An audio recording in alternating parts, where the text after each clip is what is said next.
Don't you love it when you discover something new at a lesson while you're teaching? Well, today I was teaching Bartok, 2 pieces, and we were finishing up this study for the left hand, or whatever you have the title in one of your collections. We had talked about last week about the fact that there is a folk melody that's not very long, that's repeated, but the left hand harmony changes. And today I wanted to contrast it with another Bartok piece and look at the comparison and contrast. But what I want to talk about today has to do with accents. And what I discovered teaching last week is, where have I been? I've taught this many times, but this piece has 3 kinds of accents in it. 3 kinds of accents. There's the tenuto mark right there. That happens many times. There's this sforte, which is not really an accent. And then there's the wedge, just one time right there. Well, of course, I had to explain, it was an opportunity to explain the different kinds of accents. So I had her write this down in her assignment book, and this is going to be transferred to her principles page to review. You have a tenuto mark that's just a little nudge. You have an accent that's more, and a wedge that's the most, and then a sforte is sort of a pretty strong accent, or sforzando even more.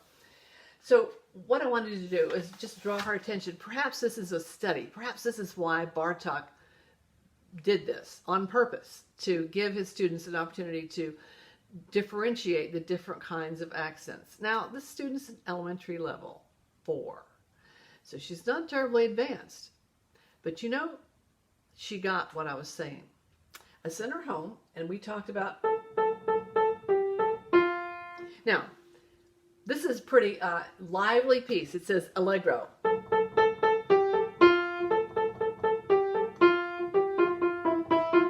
And it needs to be, it's in 2/4, 1 2 1 2 1 2, and then da da da da da 1 2 1 2. So it's meant to be lively and full of energy, as contrasting to the piece that I'm going to talk about next week with an intermediate student in the classical time period. This one has these accents. And why in the world did he have a sforte here? Well, it just occurred to me, duh, you need it to carry the note for 1 2 3 4 measures.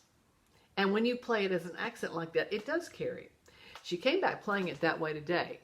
And I asked her, I said, you know, I could hear that. Did you notice that it carried? I want her listening. I don't want her just to do what I say. I want her to notice whether she's getting what I had asked or not. And she said, yeah, she was. So we use this as an opportunity to learn about different kinds of accents. So, next time we see accents in a piece, I'll probably pull this, this thought process back out and have her help me remember what the 3 kinds of accents are, and hope that she remembers tenuto, a regular accent, and a wedge. And as a matter of fact, she came back today having learned it this way, which I think is a great kinesthetic way to learn. So next week, I'm going to talk about a lesson I had with an intermediate student on a Clementi sonatina and the tenuto marks, and why you want to be careful not to give it too much.